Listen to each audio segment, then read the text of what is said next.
আসসালামু আলাইকুম সম্মানিত হবু শিক্ষকগণ, আপনারা সবাই কেমন আছেন? লাইভটি কে কোথা থেকে দেখছেন অবশ্যই কমেন্ট করে জানাবেন।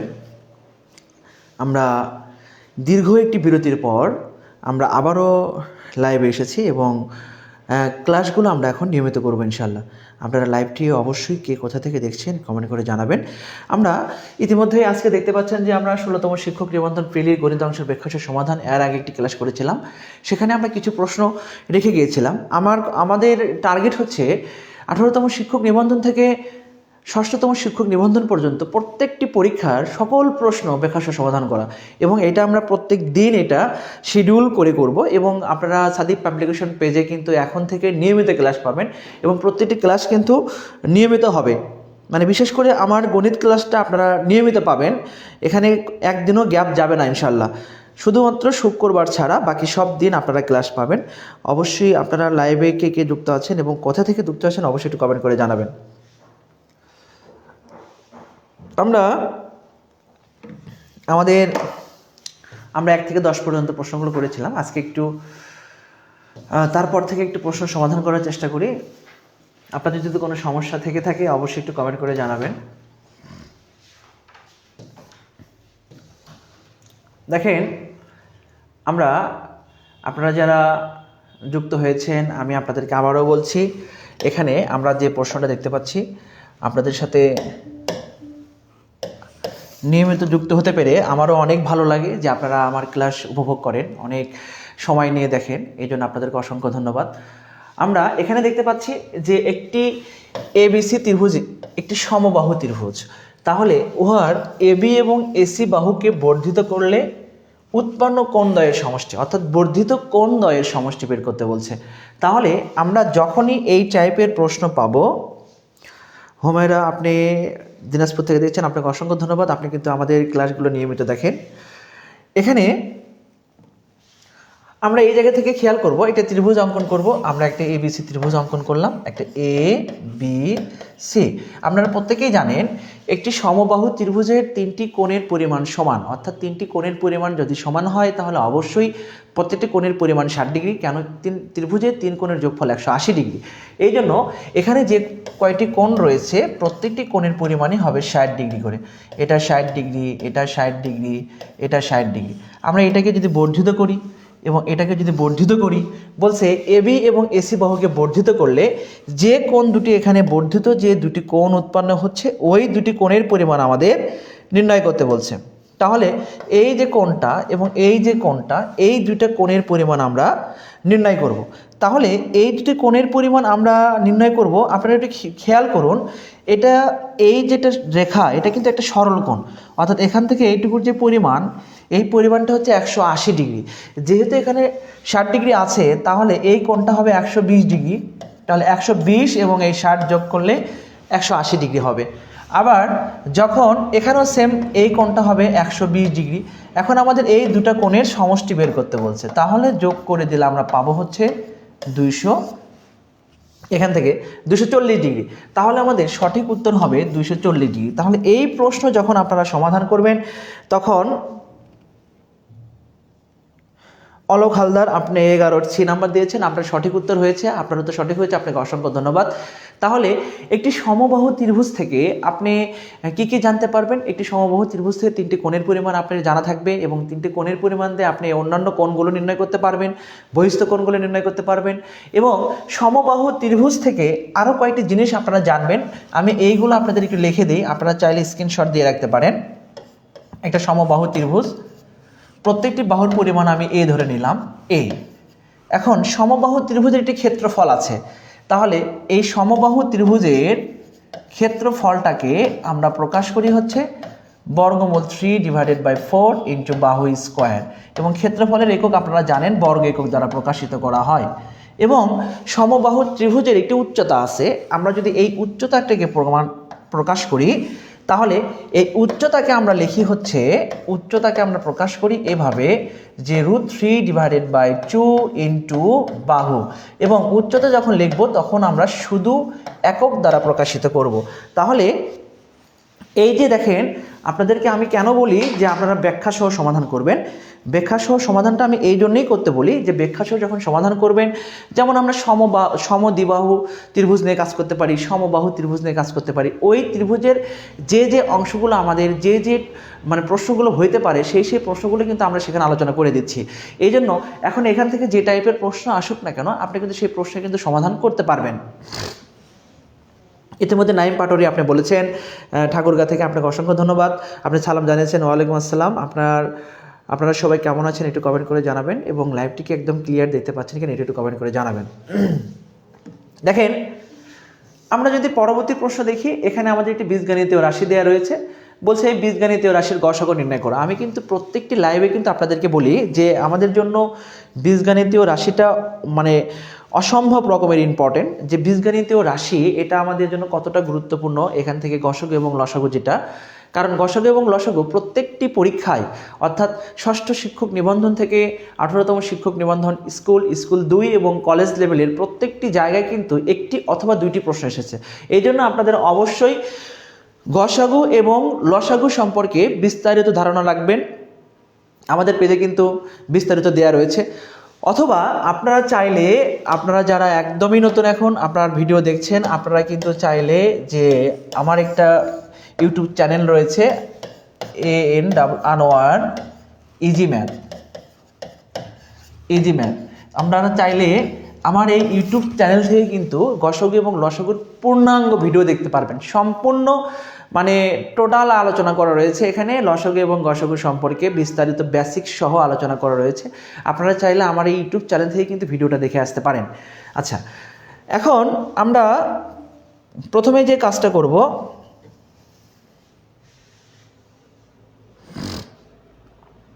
আপনারা অবশ্যই লাইভটি শেয়ার দেবেন, লাইভটি শেয়ার দিয়ে সকলকে দেখার সুযোগ করে দেবেন। আপনারা লাইভটি কে কোথা থেকে দেখছেন এটাও একটু আপনারা কমেন্ট করে জানাবেন। আমরা এই প্রশ্নটা যেটা দেখতে পাচ্ছি যে লসাগু এবং গসাগু নিয়ে যে আলোচনাটা করব, আমরা একটু আলোচনাটা করে নিই। এখানে 3টি রাশি রয়েছে, প্রথম রাশি, দ্বিতীয় রাশি এবং তৃতীয় রাশি, 3টা রাশি রয়েছে। যখন এরকম একাধিক রাশি থাকবে আমরা প্রত্যেকটি রাশিকে আলাদা আলাদাভাবে কাজ করে নিব। যেমন আমরা যদি প্রথম রাশিটাকে নিয়ে কাজ করি, প্রথম রাশিটা এখানে রয়েছে x² - 3x, প্রথম রাশি। এখানে 2টি পদ রয়েছে, তাহলে আমাদের দেখতে হবে 2টি পদের ভিতরে মানে কোনো মান কমন যাচ্ছে কি না। অবশ্যই দেখতে পাচ্ছি এখানে একটা x কমন যাচ্ছে, তাহলে আমরা এখান থেকে একটা x-কে কমন নিব। তাহলে x-কে কমন নিলে আমরা পাবো হচ্ছে x - 3, অর্থাৎ এখানে 2টা x রয়েছে, একটা x কমন নিয়েছি আর 3x থেকে একটা x কমন নিয়ে শুধু আমরা এখানে 3 লিখেছি। আপনাদের জানা দরকার যে কমন নেওয়া মানে হচ্ছে ওই মান দ্বারা ভাগ করে দেয়া, তাহলে আমরা দ্বিতীয় যে রাশিটা দেখতে পাচ্ছি যে x² - 9, আপনাদেরকে আমি বলেছিলাম যে কোনো বীজগণিতীয় রাশির উৎপাদক করার জন্য আমরা টোটালে 3টা উৎপাদকের সূত্র ব্যবহার করি। এই 3টা উৎপাদকের সূত্র কিন্তু মানে প্রায় আমরা ব্যবহার করে থাকি। প্রত্যেকটি অঙ্ক আপনি বিভিন্ন সূত্র দিয়ে লাস্টে এসে কিন্তু আপনার a² - b² a³ + b³ অথবা a³ - b³ এর সূত্রে কনভার্ট করে কিন্তু আপনার উৎপাদকে বিশ্লেষণ করতে হয়। তাহলে এই ক্ষেত্রে আমরা দেখতে পাচ্ছি এখানে রয়েছে x², আমরা যদি 3কে স্কোয়ার করি তাহলে হবে 9। তাহলে এখান থেকে লিখতে পারি a + b ইন্টু কত a - b। আমরা সরাসরি এখানে সূত্র প্রয়োগ করলাম, a² - b² এর সূত্রটা ব্যবহার করলাম, a + b ইন্টু কত a - b। তাহলে এই যে প্রক্রিয়াটা দেখেন, আপনি যদি এই সূত্রটা জানেন তাহলে কিন্তু এখান থেকে অঙ্কটা কিন্তু খুব সহজে কিন্তু উৎপাদকে বিশ্লেষণ করে নিতে পারবেন। তৃতীয় রাশি যেটা দেখতে পাচ্ছি x² - কত 4x প্লাস কত 3, আমরা এটাকে মিডল টার্ম করব। মিডল টার্ম আমরা কিভাবে করি আপনারা প্রত্যেকেই জানেন। মিডল টার্ম করার খুব সহজ ওয়েটা আপনারা জানেন যে আমরা যখন দেখি কোনো ধ্রুব পদ থাকে এবং x² এর কোনো সহগ না থাকে, মানে 1 ব্যতীত অন্য কোনো সহগ না থাকে, তখন আমরা এই 3-র আমরা একটা গুণনীয়ক বের করে নিই, 3 × 1, তাছাড়া অন্য কোনো গুণনীয়ক এটা নেই। এবং এই দুটো মানকে আমরা যোগ করে মিডল পয়েন্টের মানটা মিলিয়ে দিই, মানে যোগ করে অথবা বিয়োগ করে, সেটা যোগ প্লাসের যোগ হতে পারে, মাইনাসের যোগ হতে পারে। যেমন এখানে -4x রয়েছে, তাহলে অবশ্যই এখানে মাইনাসের যোগ করতে হবে, -3x - x + 3। এখন এখান থেকে আপনারা চাইলে এখানে 1x ব্যবহার করতে পারেন, কিন্তু x এর সহগ বা যে কোনো চলকের সহগ সর্বদা 1 থাকে, এক্ষেত্রে 1টা লেখার কোনো প্রয়োজন হয় না। আমরা এখান থেকে প্রথম 2টি পদ থেকে একটা x-কে কমন নিব, তাহলে এখানে পাবো এক্স মাইনাস থ্রি। এবং দ্বিতীয় পদ থেকে কোনো কিছু যখন কমন না যাবে তখন আপনার মাথায় রাখতে হবে অবশ্যই ওয়ান কমন যাবে, কারণ ওয়ান হচ্ছে যে কোনো বীজগণিতীয় রাশির বা যে কোনো মানের একটি সাধারণ গুণনীয়ক হচ্ছে ওয়ান। এই জন্য ওয়ানটাকে আমরা এখানে কমন নিতে পারি। তাহলে এখান থেকে এক্স প্লাস এবং মাইনাসে হবে মাইনাস থ্রি। এবং আপনারা মাথায় রাখবেন মিডিল টার্ম করার সময় অবশ্যই মাথায় রাখবেন এটা যে এক্স মাইনাস থ্রি এবং এই এক্স মাইনাস থ্রি এই দুইটা মান কিন্তু সর্বদাই সমান থাক, মানে সর্বদা সেম হবে, মানে সিমিলার হবে, এটা কিন্তু আপনারা মনে রাখবেন। তাহলে এক্স মাইনাস থ্রি যখন কমন নিব তাহলে এখানে থাকবে এক্স মাইনাস ওয়ান, অর্থাৎ এক্স মাইনাস থ্রি আমরা কমন নিব তখন থাকবে এখানে এক্স, এখানে থাকবে একটি মাইনাস ওয়ান। আমাদের তিনটি রাশি নির্ণয় করা শেষ। এখন তিনটি রাশি নির্ণয় করার পর আমরা এখন গসাগু নির্ণয় করবো, অর্থাৎ সাধারণ গুণনীয়কটা আমরা নির্ণয় করব। এখানে প্রত্যেকের মধ্যে যে মানটা রয়েছে তাকে আমরা বলি সাধারণ। প্রত্যেকের মধ্যে যে মানটা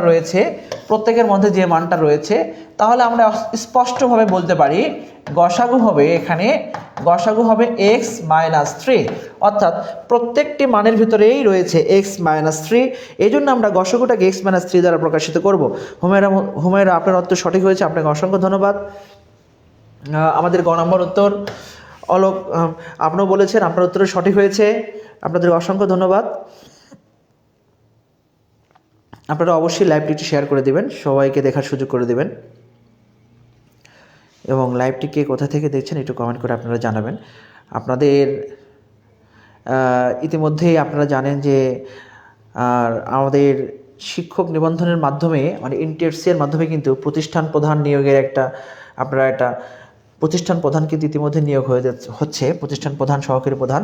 আপনারা যারা আছেন আপনাদেরকেও আমি বলবো 18তম শিক্ষক নিবন্ধন থেকে 6ষ্ঠতম শিক্ষক নিবন্ধন পর্যন্ত যতগুলো গণিত রয়েছে সবগুলো গণিত যদি আপনারা সমাধান করেন তাহলে কিন্তু একটি প্রশ্ন কিন্তু বাদ যাবে না, প্রত্যেকটি অঙ্ক কমন পাবেন, আমি বিশ্বাস করি কমন পাবেন ইনশাআল্লাহ, কিন্তু ব্যাখ্যা সহ আপনারা সমাধান করবেন।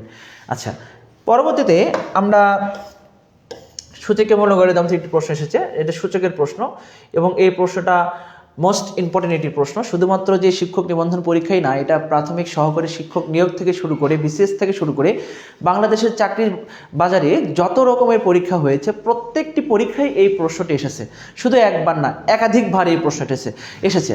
আপনারা জানেন আজকে আমরা আলোচনা করছি 16তম শিক্ষক নিবন্ধন পরীক্ষার গণিত অংশের ব্যাখ্যা সহ সমাধান।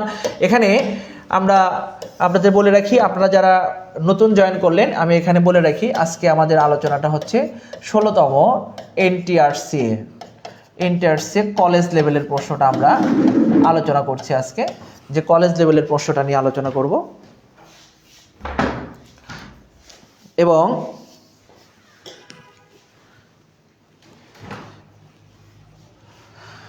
এখান থেকে আমাদের যে মানটা রয়েছে একটু খেয়াল করবেন, এখানে আমাদের মানটা হবে জেড, এটা আমি কালেকশন করে নিই। এখানে এ এর মান দেওয়া রয়েছে, এ টু দি পাওয়ার এক্স একটি মান রয়েছে, B to the power Y এর একটি মান রয়েছে, C to the power Z এর একটি মান রয়েছে। তাহলে এখানে আমরা শুরুতেই যে মানটা দেখতে পাচ্ছি C to the power Z equal A, আমরা এই মানটা শেষ মান থেকে শুরু করলাম। আপনারা চাইলে প্রথম মান থেকেও শুরু করতে পারেন, কোনো সমস্যা নেই। এখন এখানে খেয়াল করুন সি এর একটা নিজস্ব মান রয়েছে, এখানে সি এর একটা নিজস্ব মান রয়েছে, তাহলে আমরা সি এর এই নিজস্ব মানটি বসিয়ে দিই B to the power Y. এখানে একটা দেখতে পাচ্ছি জেড রয়েছে, জেডটাকে বসিয়ে দিলাম পাওয়ার হিসেবে। এবং আমরা জানি যে কোনো মানের যদি একাধিক পাওয়ার থাকে সে একাধিক পাওয়ারগুলো গুণ হয়ে যায়। কীরকম? এই যে সূচকের যে ফর্মুলাটা আপনারা এটা মনে রাখতে পারেন, এই যে পাওয়ার এবং পাওয়ার সর্বদাই গুণ হবে, এটা মাথায় রাখবেন। তাহলে এই ক্ষেত্রে আমরা বলতেই পারি B to the power Y Z, এখানে এ। এখন খেয়াল করুন বি এর একটি নিজস্ব মান রয়েছে, বি এর একটি নিজস্ব মান রয়েছে এ টু দি পাওয়ার এক্স, কিন্তু এখানে পাওয়ার রয়েছে ওয়াই জেড, সমস্যা নেই, পাওয়ারটাকে আমরা পাওয়ার হিসেবে বসিয়ে দিব। এখানে একটা এ রয়েছে। এবারে খেয়াল করুন সবগুলো পাওয়ার যদি গুণ করে দেই এক্স ওয়াই জেড, এখানে এর পাওয়ার কোনো কিছু নেই বলতে তো একটা ওয়ান রয়েছে। এখন আমরা এটাকে যখন সূচকের বেসগুলো সমান হবে তখন আমরা এই বেসগুলোকে বাদ দিয়ে আমরা শুধু পাওয়ারটাকে আমরা লিখতে পারি। সেই ক্ষেত্রে আমরা অবশ্যই বলতে পারি বেস উভয়ের বেস এ রয়েছে, এটাকে আমরা বাদ দিয়ে দিব, দিয়ে আমরা লিখতেই পারি X Y Z equal one, অর্থাৎ এটা আমাদের সঠিক উত্তর। তাহলে এই প্রশ্নটা দেখেন, এরপর আপনারা সবাই দেখেন সঠিক উত্তর দিয়েছেন, আপনাদের সকলকে অসংখ্য ধন্যবাদ। আপনারা যেহেতু ইতিমধ্যে দেখি প্রত্যেকেই সঠিক উত্তর দিচ্ছেন, আপনাদের সকলকে অসংখ্য ধন্যবাদ। আপনারা বেশি বেশি অঙ্ক প্র্যাকটিস করবেন। আপনি যদি গণিতে ভালো করেন তাহলে অবশ্যই আপনি ধরেই নেবেন যে আপনি একটি ভালো জব আপনি ডিজার্ভ করবেন। এই জন্য গণিতের প্রতি আলাদাভাবে একটু সময় দেবেন আপনারা। আমরা পরবর্তী প্রশ্ন আলোচনা করব। তার আগে আপনাদের যদি কোনো কিছু বলার থাকে অবশ্যই একটু আমাকে বলবেন। আপনাদের বিষয়গুলো আমরা প্রত্যেকের কমেন্ট পড়ার চেষ্টা করব ইনশাল্লাহ। আমরা সবার কমেন্ট পড়ার চেষ্টা করব। আপনারা যারা যারা কমেন্ট করেছেন প্রত্যেকের কমেন্ট পড়ব ইনশাল্লাহ। আমরা পরবর্তী প্রশ্ন দেখি। দেখেন, আমি আপনাদেরকে যে বলি যে সূচক এবং লগারিদমটা কেন গুরুত্বপূর্ণ। সূচক এবং লগারিদম এটা মোস্ট ইম্পর্টেন্ট একটা টপিক। আমি আপনাদের উদ্দেশ্যে সূচক এবং লগারিদমের নিয়ে আমি আরও একটি ভিডিও আপনাদেরকে উপহার দিব, সম্পূর্ণ লাইভে দিব ইনশাল্লাহ। এবং এটা আগামীকাল থেকে শুরু করব। আগামীকাল থেকে আমরা বিগত বছরের প্রশ্ন সমাধান করার আগে সূচক এবং লগারিদমের বেসিক নিয়ে আলোচনা করব। সম্পূর্ণ বেসিক ক্লাস শেষ করে তারপর আমরা সেই বেসিকের উপর ভিত্তি করে কতগুলো প্রশ্ন আমরা সিলেক্ট করে সেই প্রশ্নগুলো সমাধান করব।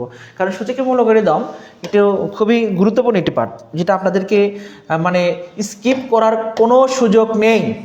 এক কথায় বলতে সূচক এবং লগারিদম থেকে কোনো এটা কখনোই স্কিপ করার কোনো সুযোগ নেই। এটা স্কিপ করার কোনো অপশন নেই। তাহলে আমরা এখানে সূচক এবং লগারিদমের লগারিদমের যে বেসিক, সে বেসিকটা আপনারা জানতে হবে যে a to the power x = c। আপনারা প্রত্যেকেই জানেন লগারিদমের ডেফিনেশনটা কি, এটা আমরা জানতে হবে। লগারিদমকে যখন আমরা সূচকীয় আকারে কনভার্ট করি এবং সূচককে যখন লগারিদমে কনভার্ট করি, বেজ আকারে কনভার্ট করি, এই যে প্রক্রিয়াটা, এটা হচ্ছে একটা লগারিদমের ডেফিনেশন। এই ডেফিনেশনকে আমরা বিশ্বাস করতে হবে এবং এখান থেকে এটাকে বিলিভ করে আপনার এখান থেকে ম্যাথমেটিক্যাল প্রবলেমগুলো সলভ করতে হবে। তাহলে খেয়াল করুন এখান থেকে আমরা কিভাবে এটাকে সমাধান করব। এখানে একটা বেজ আকারে আছে, এ বেজ লগ, এটা নির্দিষ্ট মান রয়েছে এবং এটা সি এর মান রয়েছে। আমাদের চাচ্ছে এখানে এক্স এর মান। যখন আমরা এক্স এর মান নির্ণয় করব তখন এটা সূচকীয় আকারে কনভার্ট হবে। কীরকম সূচকীয় আকারে কনভার্ট হবে? এখানে যে মানটা পাবো সেই মানটা সরাসরি এই মানের এখানে চলে আসবে, এই যে, এবং এখানে যে মানটা থাকবে সেই মানটা সরাসরি এখানে আসবে। ব্যাস এতটুকুই, আর কোনো কাজ নেই। জাস্ট এতটুকু যদি আপনি জানেন তাহলে কিন্তু আপনি লগারিদমের অনেক অঙ্ক কিন্তু আপনি সমাধান করতে পারবেন। এই জন্য এটা আপনার এই বিষয়টা কিন্তু আপনার খুব বেশি গুরুত্ব দিতে হবে।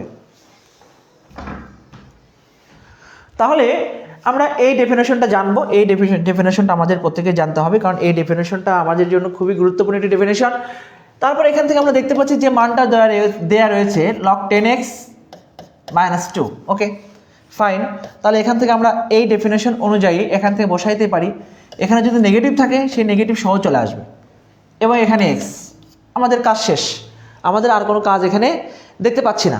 তাহলে এখান থেকে আমরা লগারিদম থেকে আরও একটা জিনিস জানি, সেটা হচ্ছে কি সূচকের যে ফর্মুলাটা, সূচকের যে যখন কোনো মান ইনভার্স থাকবে, ইনভার্স ওই মানটা ডিভাইডেড হবে। তাহলে 1/a⁴n।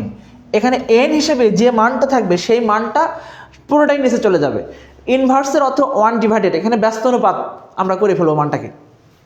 তাহলে এখান থেকে 1/10² = x। তাহলে এখান থেকে দেখতে পাচ্ছি 1/100 = x। এখন প্রশ্ন হচ্ছে, আপনারা অনেক সময় দশমিকের ভাগগুলো করতে পারেন না, আপনাদের দুর্বলতা থাকতে পারে। এই জন্য আপনাদের এই দশমিকের ভাগগুলোকে সমাধান করার জন্য আমরা যে কাজটা করি দেখেন, আমি একটু আপনাদেরকে ব্যাখ্যা করি। আমরা 100 দ্বারা 1কে ভাগ করব। ওকে, 100 দ্বারা 1কে ভাগ করব।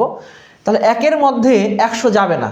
যখনই কোনো মান ভাজক দ্বারা যখন ভাজ্যকে আমরা ভাগ করব, তখন যদি ভাজ্যটা ভাজকের চাইতে ছোট হয় তখন আমরা অবশ্যই একটা এখানে দশমিক বসাই দেব। যখন এটা দশমিক বসাবো তখন আমরা এই ভাজ্যর এখানে একটা শূন্য বসিয়ে দেব। এখন 10 হয়েছে, 10টা 100 দ্বারা বিভাজ্য নয়। তাহলেও এখানে যখন আমি আরও একটা এক্সট্রা শূন্য এখানে বসিয়ে দিব তখন অবশ্যই ভাগফলে একটা শূন্য আপনার বসিয়ে দিতে হবে। এবার দেখেন 100-100-র মধ্যে একবার যায়, এই যে আমরা আমাদের সঠিক উত্তরটা পেয়ে গেছি। এখানে আপনারা ভাজক ভাজ্য, ভাগশেষ, ভাগফল, এই চারটা জিনিস মাথায় রাখবেন যে কোনটাকে আমরা ভাজক বলি, কোনটাকে ভাজ্য বলি, কোনটা ভাগশেষ, কোনটা ভাগফল। এটাতে কিন্তু প্রাইমারিতে মানে অসংখ্য প্রশ্ন আর আগেও এসেছে, মানে ভবিষ্যতেও আসবে। মানে এখান থেকে এই বেসিক থেকে কিন্তু প্রশ্ন আসে। যে মান দ্বারা আমরা ভাগ করি তাকে আমরা ভাজক বলি, যাকে ভাগ করি তাকে বলা হয় ভাজ্য, এবং যেটা থাকে ভাগফল এটা ভাগশেষ, এটা আপনারা সবাই জানেন। ওকে, এবার আমরা পরবর্তী প্রশ্নটি দেখার চেষ্টা করি। দেখেন, বলছে এটি ত্রিভুজ আকৃতির জমি, ক্ষেত্রফল দেয়া রয়েছে, ভূমির দৈর্ঘ্য দেয়া রয়েছে, উচ্চতা নির্ণয় করো। খুব ইজি একটি বিষয়, ত্রিভুজ আকৃতি। এখানে বলা নেই যে ত্রিভুজটা কেমন, সমকোণী ত্রিভুজ না সূক্ষ্মকোণী না স্থূলকোণী, এই টাইপের কোনো কিছু বলা নেই। আমি আপনাদেরকে আবারও বলছি যে আমরা যে বিষয়টা আলোচনা করছি এই বিষয়টা হচ্ছে আজকের আলোচনার বিষয় 16তম শিক্ষক নিবন্ধন, এটা কলেজ লেভেলটা নিয়ে আলোচনা করছি, কলেজ লেভেলটা নিয়ে। তাহলে এখানে আমাদের একটা ত্রিভুজ দেয়া রয়েছে, সেই ত্রিভুজটা যে টাইপেরই হোক না কেন, আমরা ত্রিভুজ একটা সাধারণ একটা ত্রিভুজ অঙ্কন করে নিলাম। ওকে, এটা উচ্চতা দেয়া রয়েছে, এটা উচ্চতা নির্ণয় করতে বলছে, এবং ভূমি দেয়া রয়েছে, এটা একটা ভূমি দেয়া রয়েছে 22 মিটার, এবং ক্ষেত্রফল দেয়া রয়েছে। দেখেন, খেয়াল করুন মনোযোগ দিয়ে, ক্ষেত্রফল দেয়া রয়েছে 264। তাহলে আমরা যে কোনো ত্রিভুজের ক্ষেত্রফল নির্ণয় করি, যদি ওই ত্রিভুজের একটি উচ্চতা থাকে তাহলে সেই ত্রিভুজের ক্ষেত্রফল নির্ণয় করি হাফ ইন্টু ভূমি গুণ উচ্চতা। যদি কোনো ত্রিভুজের উচ্চতা থাকে তাহলে ওই ত্রিভুজের ক্ষেত্রফল নির্ণয় করা আমাদের জন্য খুব ইজি একটি বিষয়। ওই ত্রিভুজের ক্ষেত্রফল নির্ণয়ের জন্য আমরা সরাসরি হাফ ইন্টু ভূমি গুণ উচ্চতা, আমরা এই ফর্মুলাটা ব্যবহার করব। সমকোণী হোক, সূক্ষ্মকোণী হোক, স্থূলকোণী হোক, যদি উচ্চতা দেয়া থাকে আমরা সরাসরি এই সূত্রটা ব্যবহার করব। এখন এখান থেকে দেখেন আমরা ইজিলি ভাবেই, এই যে 22, এখানে উচ্চতা h, আমরা কিন্তু এখান থেকে মান বের করতে পারবো, 2 দ্বারা কেটে দেবো, এখানে 11 হবে। তাহলে h এখান থেকে 264, আমরা এখান থেকে 11 দ্বারা ভাগ করব। 11 দ্বারা ভাগ করলে কিন্তু আমরা আমাদের কাঙ্ক্ষিত মানটা কিন্তু পেয়ে যাচ্ছি।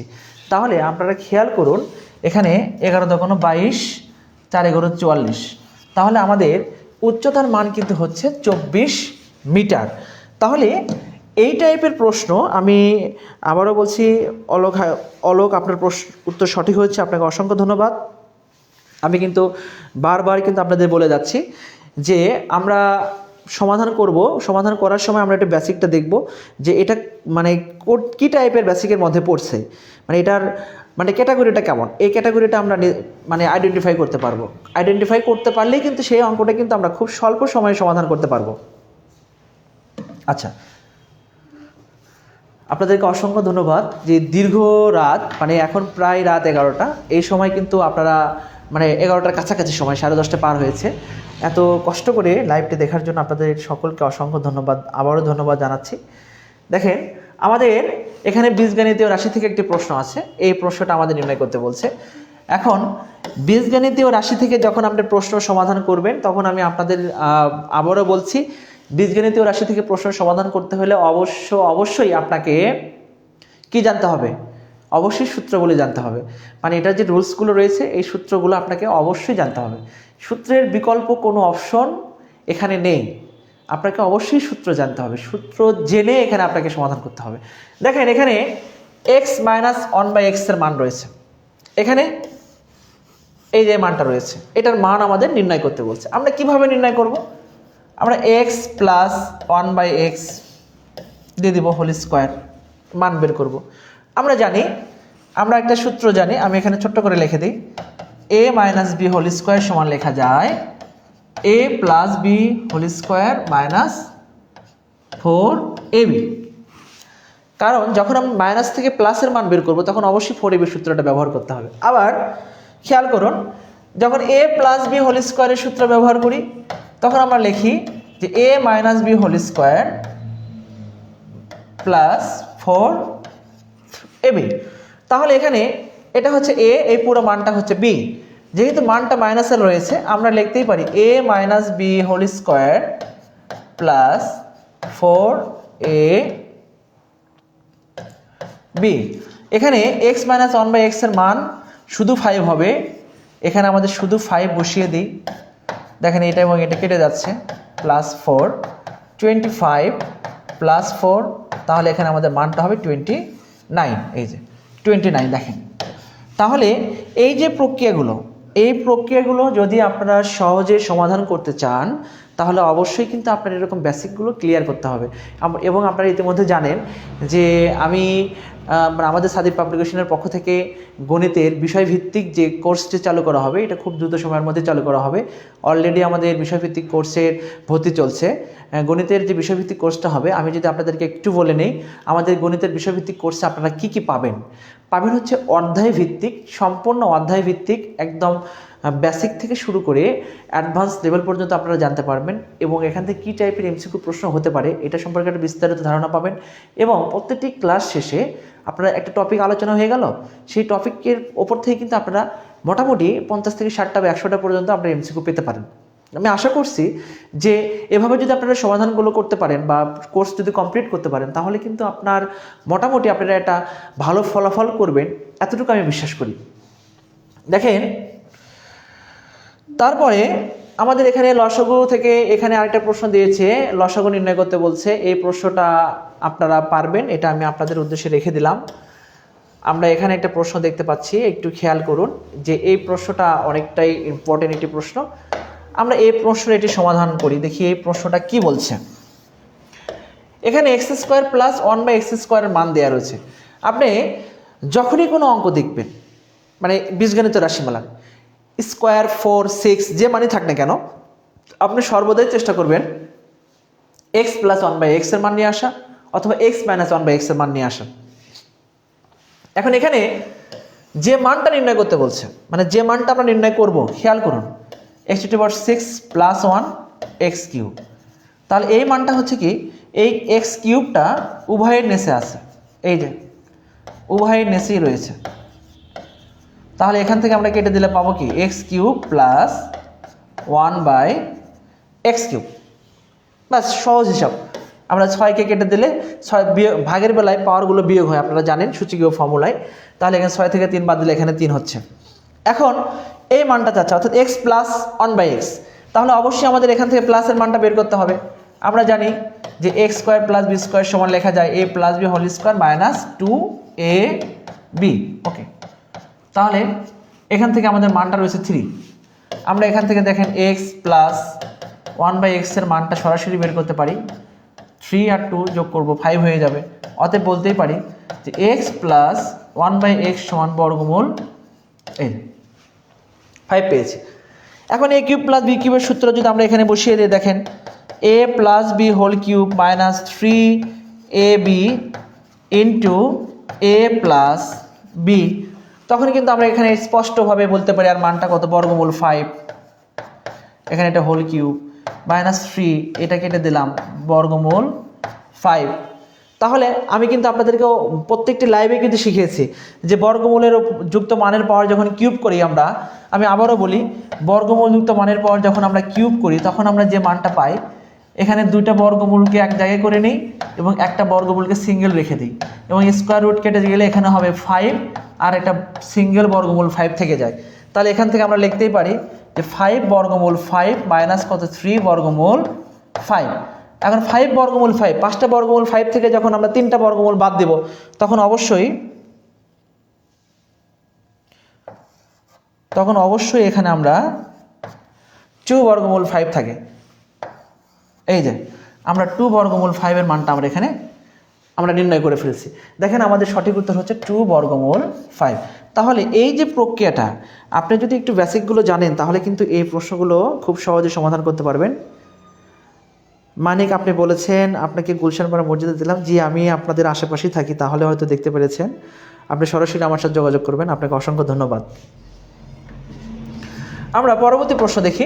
আমরা পরবর্তী প্রশ্নটা একটু খেয়াল করি। দেখেন, এই যে ধারাবাহিক অনুপাত নির্ণয়, এটা আপনাদেরকে অসংখ্যবার আমি শিখিয়েছি। এই ধারাবাহিক অনুপাতটা মানে অসংখ্যবার, এটা যে কতবার শিখেছি এটার কোনো হিসাব নেই। আপনারা যারা এই মাত্র লাইভে যুক্ত হয়েছেন আপনাদেরকে বলি, আজকে আমাদের আলোচনার বিষয় হচ্ছে 16তম শিক্ষক নিবন্ধন, 16তম NTRC এর কলেজ লেভেলের প্রশ্নটা নিয়ে আমরা আলোচনা করছি আজকে। কলেজ লেভেলের প্রশ্নটা নিয়ে। এখন ধারাবাহিক অনুপাত যখন আমরা নির্ণয় করব, খুব ইজিভাবে যদি আপনাদের বোঝানোর চেষ্টা করি, দেখেন এখানে লেখা আছে ক অনুপাত খ সমান 4:7, এবং এখানে লেখা আছে খ অনুপাত গ সমান লেখা আছে 10:7। এখানে বের করতে বলছে ক, খ এবং গ এর অনুপাত নির্ণয় করার জন্য। তাহলে ক অনুপাত খ অনুপাত গ যখন নির্ণয় করব, খুবই ইজি প্রক্রিয়া। দেখেন এই মান দ্বারা আপনারা সরাসরি উপরে দুটা মানকে গুণ করে দেবেন। এই যে 4×10 = 40, 7×10 = 70, ওকে। এবং এই মান দ্বারা সরাসরি নিচের মানটাকে গুণ করে দিবেন, 7×7 = 49। এই 40, 70, 49, 40, 70, 49। তাহলে এই প্রক্রিয়া, এর থেকে সহজ কোনো প্রক্রিয়া আর নেই, আপনারা আর কোথাও পাবেন না। তাহলে এই সহজ প্রক্রিয়ার সাহায্যে আপনারা কিন্তু সমাধান করতে পারেন। অনেক সময় পরীক্ষা থাকে যে ক এবং, দেখেন অনেক সময় পরীক্ষা থাকে এরকম, ক এবং খ দেয়া রয়েছে, ক এবং খ দেয়া রয়েছে 4:7, এবং খ এবং গ দেয়া রয়েছে এখানে 10:7। অনেক সময় বের করতে বলে আপনাদেরকে ক অনুপাত গ এর মান নির্ণয় করা, অর্থাৎ প্রথমটা এবং শেষটা। এটা নির্ণয় করা আরও সহজ। যখন ক অনুপাত গ বলবে, অর্থাৎ প্রথম এবং শেষটা বলবে, তখন আমরা সরাসরি এই দুটাকে গুণ করব, 4×10 = এবং এই দুটাকে গুণ করব 7×7 = 49। এই দেখেন, তাহলে এই যে আপনারা যখন বেসিকগুলো ক্লিয়ার করবেন, তখন এইরকম ছোট ছোট নিয়মের মাধ্যমে কিন্তু আপনারা অঙ্কগুলো সমাধান করতে পারবেন। এই নিয়মগুলো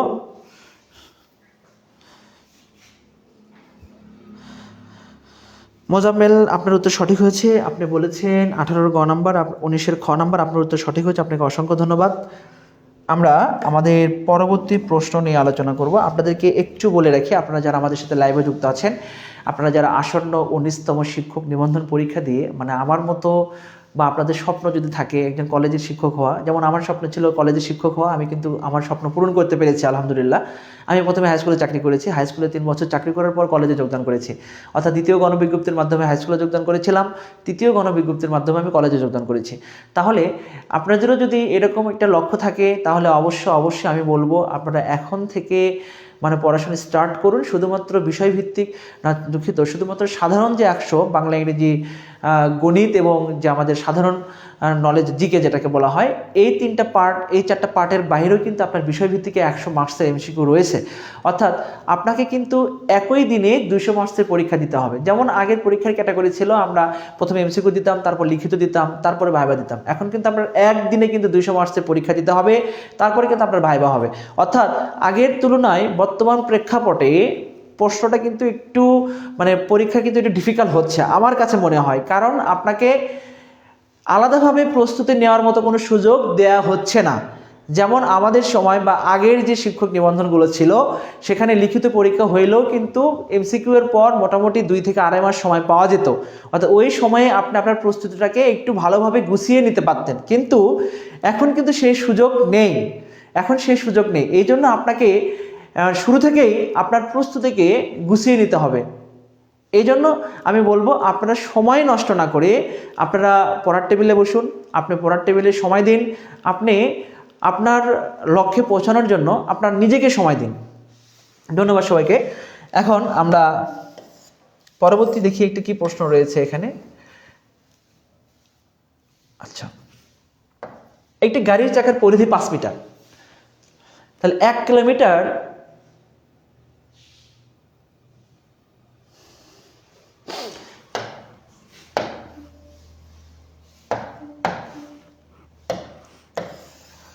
আচ্ছা দেখেন, বলছে একটি গাড়ির চাকার পরিধি, এটা গাড়ির চাকার পরিধি এখানে 5 মিটার, 5 মিটার, ওকে। 1 কিলোমিটার 500 মিটার পথ যেতে, মানে 1 কিলোমিটার এবং 500 মিটার, 1 কিলোমিটারকে মিটার করতে হলে 1000 দ্বারা গুণ করতে হয়, তার সাথে রয়েছে 500 মিটার, 500 মিটার। তাহলে টোটালে এখান থেকে এইটুকু দূরত্ব হচ্ছে, এখান থেকে এইটুকু দূরত্ব হচ্ছে 1500 মিটার, 1500 মিটার। আপনাকে বলছে এই চাকাটা মানে এতটুকু পথ অতিক্রমণ করতে কতবার ঘুরবে। তাহলে সোজা হিসাব, আপনি এই চাকাটাকে এখান থেকে ঘূর্ণন শুরু করবেন, মানে আপনি যখন এখানে ছেড়ে দিবেন তখন চাকাটা ঘুরতেই থাকবে। কতবার ঘুরবে আপনি কিভাবে বুঝবেন? সরাসরি এই যে মোট দূরত্ব যেটা রয়েছে এটাকে আমরা চাকার পরিধি দ্বারা ভাগ করব, তাহলে 3, এই যে দুটা শূন্য, 300 মিটার, মানে 300 বার ঘুরবে। অর্থাৎ 1500 মিটার দূরত্ব অতিক্রমণ করতে 5 মিটার পরিধিযুক্ত একটি চাকা 300 বার মানে ঘূর্ণন দিতে হবে। খুব ইজি একটি বিষয়। প্রশ্নটা আপনারা একটু খেয়াল করে নিন। আচ্ছা, পরবর্তী প্রশ্ন বলছে একক ব্যাসার্ধ বিশিষ্ট বৃত্তের ক্ষেত্রফল নির্ণয় করো। তাহলে একক ব্যাসার্ধ বলতে কি, বৃত্তের ব্যাসার্ধ হচ্ছে 1, তাহলে বৃত্তের ক্ষেত্রফল পাই আর স্কয়ার। আর এর মান যদি আমরা 1 বসে দিই তাহলে একক ব্যাসার্ধ বিশিষ্ট বৃত্তের ক্ষেত্রফল হবে অবশ্যই শুধু পাই বর্গ একক। একটু দেখে নিই আমরা, আপনাদেরকে একটু হালকা টাচ দিয়ে দিই। একটা বৃত্ত, এই বৃত্তের ব্যাসার্ধ হচ্ছে 1, বৃত্তের ব্যাসার্ধ 1, তাহলে ক্ষেত্রফল পাই আর স্কয়ার, তাহলে পাই ইন্টু আর এর মান 1, স্কয়ার করে দিলে 1ই থাকবে, শুধু পাই, আমরা লিখবো পাই বর্গ একক। ওকে, তার পরবর্তী দেখতে পাচ্ছি কোনো বৃত্তের অধিচাপের অন্তর্লিখিত কোণ। এই যে এই প্রশ্নটা অসংখ্যবার আসছে, এটা হচ্ছে আমাদের একদম এসএসসি লেভেল থেকে শুরু করে এই প্রশ্ন শুরু। অর্থাৎ এসএসসি লেভেলে যারা আছেন আপনাদের মানে প্রিয় শিক্ষার্থী, এসএসসি লেভেলে যারা তোমরা পরীক্ষা দিবা, তোমাদের জন্য এই প্রশ্নটা অনেক গুরুত্বপূর্ণ এবং আমাদের চাকরি পরীক্ষার জন্য কিন্তু এই প্রশ্নটা গুরুত্বপূর্ণ। আমি একটু বিস্তারিত ব্যাখ্যা সহ একটু আলোচনা করি আপনাদের কাছে, যে কোনো বৃত্তের অধিচাপের অন্তর্লিখিত কোণ। অধিচাপ আর উপচাপটা আপনাদের জানতে হবে। অধিচাপ, আচ্ছা, একটা বৃত্তর জ্যা দ্বারা একটা বৃত্তকে দুটি চাপে ভাগ করা যায়, একটাকে বলা হয় উপচাপ, একটাকে বলা হয় অধিচাপ। তাহলে উপচাপ কোনটা? উপচাপ হচ্ছে যে ক্ষুদ্র যে চাপটা তৈরি হয় এই চাপটাকে বলা হয় উপচাপ। অর্থাৎ এই যে এ অংশটাকে আমরা বলি হচ্ছে উপচাপ। আর বাইরের যে অংশটা রয়েছে এটাকে আমরা বলি হচ্ছে অধিচাপ। এখন অন্তর্লিখিত কোণ বলতে আমরা বুঝি এখান থেকে আমরা যে কোণটা উৎপন্ন করি বৃত্তের সাথে যে কোণটা উৎপন্ন করি, এই যে চাপের দুইটা বিন্দু থেকে যখন আমরা একটা বৃত্তের সাথে কোণ উৎপন্ন করি, এই কোণটাকে বলা হয় অন্তর্লিখিত কোণ। তাহলে আবার যদি এখানে দেখেন এটা কোণ উৎপন্ন করি, তাহলে এই কোণটাকে বলা হয় অন্তর্লিখিত কোণ। আপনি কিভাবে মনে রাখবেন মানে সহজে, আমি সেটা কিন্তু চিত্রের মাধ্যমে বুঝিয়ে দিচ্ছি আপনাদের। এখন দেখেন অধিচাপের অন্তর্লিখিত কোণ যেটা আছে এটা কিন্তু এই কোণের চাইতে একটু ছোট কোণ। আমরা দেখতে পাচ্ছি কোণের মাপ অনুযায়ী দেখা যাচ্ছে যে এটা ছোট এটা বড়। এটা আপনারা যেভাবে অঙ্কন করেন না কেন এটা বুঝতে পারবেন এটা। তাহলে আমাদের মাথায় রাখতে হবে যে অধিচাপ বড় চাপের ক্ষেত্রে ছোট কোণ উৎপন্ন করে, সূক্ষ্ম কোণ উৎপন্ন করে, আর ছোট চাপের ক্ষেত্রে বড় কোণ উৎপন্ন করে, স্থূল কোণ উৎপন্ন করে। এটা আপনারা মাথায় রাখবেন। ছোট চাপের ক্ষেত্রে স্থূল কোণ আর বড় চাপের ক্ষেত্রে সূক্ষ্ম কোণ। তাহলে এখানে বলছে অধিচাপ, তাহলে এখানে 100% আমাদের কোণ উৎপন্ন হবে সূক্ষ্ম কোণ। এই কোণটা হবে সূক্ষ্ম কোণ, 100% 90 ডিগ্রি চাইতে কম হবে। আর এখানে যে কোণটা উৎপন্ন হবে এটা 100% 90 ডিগ্রি চাইতে বেশি উৎপন্ন হবে, এই জন্য এটাকে আমরা বলি স্থূল কোণ। অর্থাৎ উপচাপের অন্তর্লিখিত কোণটাকে বলবো আমরা স্থূল কোণ, আর অধিচাপের অন্তর্লিখিত কোণটাকে বলবো আমরা সূক্ষ্ম কোণ। এটা আপনারা মাথায় রাখবেন, মাথায় রাখলে এই প্রশ্নটা সমাধান করতে পারবেন। আমাদের ত্রিকোণমিতি থেকে একটি খুব বড় একটি প্রশ্ন দিয়েছে। এখানে দেখেন একটা মোটামুটি একটি মানে বিস্তারিত আলোচনা করার মতো একটি প্রশ্ন দিয়েছে, আপনারা একটু খেয়াল করুন। আমরা ত্রিকোণমিতি থেকে অনেক সময় অনেক রকমের প্রশ্ন পেয়ে থাকি, এই জন্য ত্রিকোণমিতি থেকে আমাদের একটু গুরুত্ব দিতে হবে। প্রত্যেকটি শিক্ষক নিবন্ধন পরীক্ষায় একটি অথবা দুইটি প্রশ্ন ত্রিকোণমিতি থেকে এসেছে, মানে এটা আমরা একটু গুরুত্ব দিব। এখানে যে মানটা দেয়া রয়েছে এখান থেকে সেকের মান নির্ণয় করতে বলছে। আপনাদের একটা জিনিস আমি শিখিয়ে রাখি যে a/b c/d এটাকে অনুপাতের ধর্ম অনুযায়ী আমরা এখানে যোজন বিয়োজন করতে পারি। যোজন হচ্ছে লব স্থির হরটা যোগ, বিয়োজন হচ্ছে লবটা স্থির হরটা বিয়োগ। এখানে লবটা স্থির হরটা যোগ, লবটা স্থির হরটা বিয়োগ। আমি যদি আপনাদেরকে আরও একবার ক্লিয়ার করে বুঝি, যোজন অর্থ হচ্ছে লবটাকে স্থির রাখবো হরটাকে যোগ করব, বিয়োজন অর্থ হচ্ছে লবটাকে স্থির রাখবো হরটাকে বিয়োগ করব। অর্থাৎ উভয় ক্ষেত্রে লবটাকে স্থির রাখবো, এটা আমরা মাথায় রাখবো। তাহলে এখানে যে মানটা দেয়া রয়েছে আমরা যদি এখান থেকে সরাসরি যোজন বিয়োজন করে দেই, অর্থাৎ লবটাকে উভয় ক্ষেত্রে স্থির রাখি, যেখানে sine theta plus cos theta plus sine theta minus cos theta, লবটা লিখলাম প্লাস দিয়ে হরটা লিখলাম, আবার এখানে লগ লিখলাম sine theta plus cos theta minus sine theta. তাহলে যখন আমরা বিয়োজন করব শুধুমাত্র চিহ্ন পরিবর্তন করে দেব, প্লাসের পরিবর্তে মাইনাস, মাইনাসের পরিবর্তে এখানে প্লাস কস থিটা। দেখেন এই পাঁচশো করতে হবে। এখানে 7 হরে কোনো কিছু নেই, মানে একটা 1 আছে, তাহলে 7 + 1 7 - 1, অর্থাৎ উভয় ক্ষেত্রে লবটাকে স্থির রাখতে হবে। আমি আবারও বলছি, উভয় ক্ষেত্রে লবটাকে স্থির রাখতে হবে। এখন এখানে আমরা এই sin θ এবং sin θ কেটে দিব, এই cos এবং এই cos কেটে দিব। কেটে দিলে এখানে আমরা মান পাবো হচ্ছে 2 sin θ। ওকে, পেয়ে গেলাম। এখানে cos এবং cos, এখান থেকে আমরা পাবো হচ্ছে 2 cos θ। ওকে, এটাও পেয়ে গেলাম। এখানে পাচ্ছি 8, এখানে পাচ্ছি 6। এই 2 এবং এই 2 কেটে যাবে, sin বাই cos এটাকে আমরা tan θ লিখতে পারি। ওকে, tan θ লিখে ফেললাম। এখানে যদি কেটে দিই তাহলে 4, এখানে কেটে দিলে হবে 3, তাহলে 4/3, এটাও পেয়ে গেলাম। এখন আমাদের বের করতে বলছে sec θ, মানে এই পর্যন্ত করার পর আমাদের সেকের মানটা নির্ণয় করতে বলছে। আমরা ইজিলি ভাবে নির্ণয় করব, কারণ আমরা জানি tan সমান লেখা যায় লম্ব বাই ভূমি। লম্বর মানটা বসিয়ে দিব, ভূমির মানটা বসিয়ে দিব। এটা লম্বর মান, এটা ভূমির মান। অতিভুজটা বের করতে হবে। আমরা জানি যে অতিভুজ সমান লেখা যায় বর্গমূল লম্ব স্কোয়ার প্লাস ভূমি স্কোয়ার। তাহলে 100% আমরা এখানে 5 পাচ্ছি, অর্থাৎ এই মানটা 5 পাচ্ছি। এখন আমাদের নির্ণয় করতে বলছে sec θ। sec সমান আমরা কি লিখি? sec সমান আমরা লিখি হচ্ছে, আমি আবারও বলছি, সেকের যে মানটা আমরা লিখব এটা হচ্ছে অতিভুজ ডিভাইডেড বাই ভূমি, কজের উল্টা মান, অতিভুজ ডিভাইডেড বাই ভূমি। অর্থাৎ অতিভুজ এখানে 5, ভূমি এখানে হচ্ছে কত 3, তাহলে 5/3। এখন প্রশ্ন হচ্ছে আপনি কোনটা উত্তর দেবেন। দেখেন এখানে 5/3 রয়েছে, এখানে -5/3 রয়েছে, এখানে +-5/3 রয়েছে, এখানে শুধু 5/3 রয়েছে। চারটা অপশনই সেম, জাস্ট একটু পরিবর্তন। আপনার উত্তর হবে কোনটা? উত্তর আপনি 100% দিবেন হচ্ছে +-5/3। কেন +-5/3 দিব? এখানে কোনো শর্তর কথা উল্লেখ নেই, কারণ শর্ত দেয়া থাকলে তো আমরা মানগুলো আলাদা আলাদাভাবে বসাইতে পারতাম, কিন্তু শর্ত তো নেই। এই জন্য আপনার এখানে অবশ্যই +-3 ব্যবহার করতে হবে। এখন আপনারা বলতে পারেন যে +-3টা কই থেকে আসছে। আমি আপনাদেরকে +-3-এর বিষয়টি একটু ক্লিয়ার করে দিই। দেখেন এই +-3টা একটু ক্লিয়ার করে দিই আপনাদের। এই +-3টা একটু ক্লিয়ার করি। দেখেন এটা সমান রয়েছে 4/3। ওকে, আমরা যদি স্কোয়ার করি তাহলে এখানে পাবো হচ্ছে tan স্কোয়ার θ সমান এখানে 16/9, এটা পাচ্ছি। তো tan স্কোয়ারকে যদি ভেঙে দেই তাহলে আমরা এখান থেকে পাবো হচ্ছে sec স্কোয়ার θ -1। ওকে, সূত্র ব্যবহার করলাম, tan স্কোয়ারকে ভেঙে দিয়ে আমরা এখানে লিখলাম sec স্কোয়ার -1। এখন যদি আমরা এখান থেকে লিখি, দেখেন sec স্কোয়ার θ, তাহলে 16/9 প্লাস কত 1।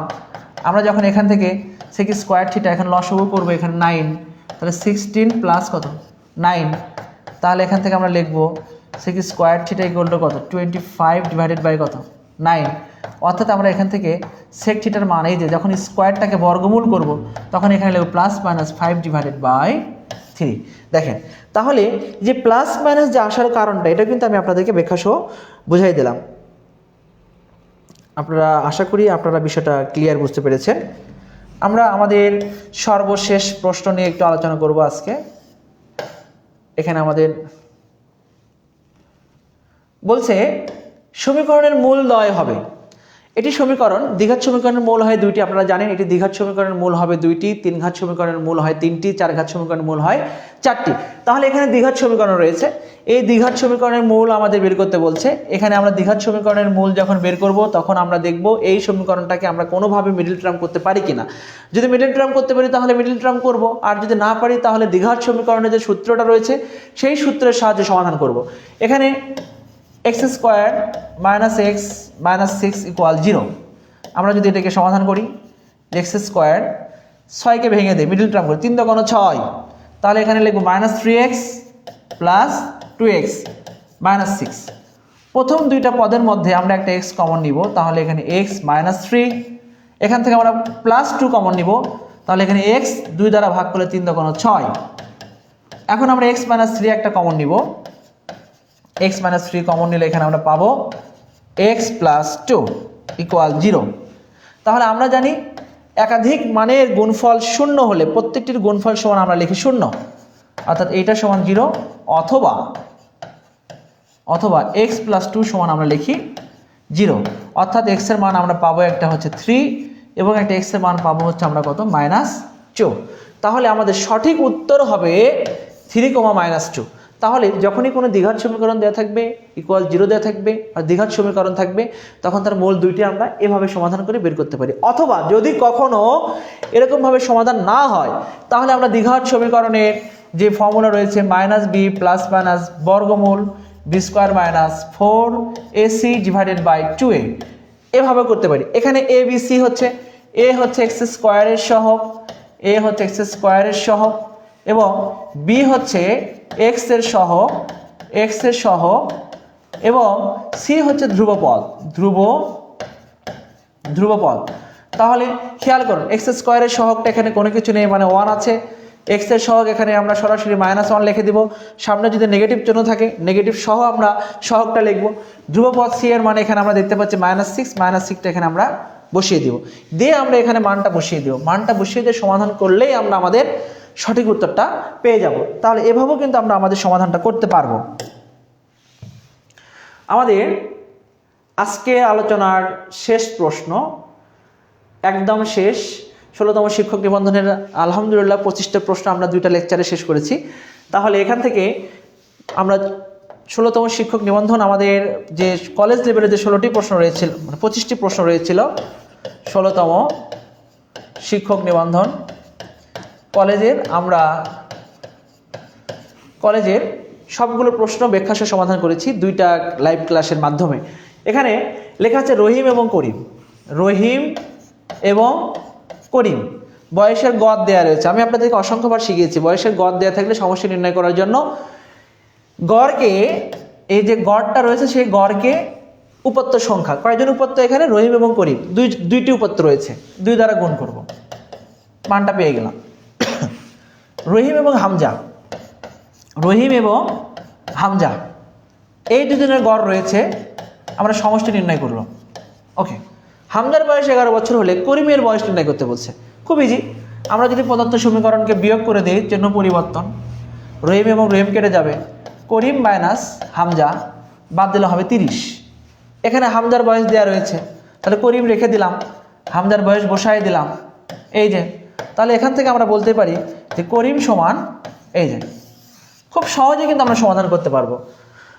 সব ভালো থাকবেন, সুস্থ থাকবেন, দেখা হবে আগামী দিন নতুন একটি ভিডিও নিয়ে। আল্লাহ হাফেজ।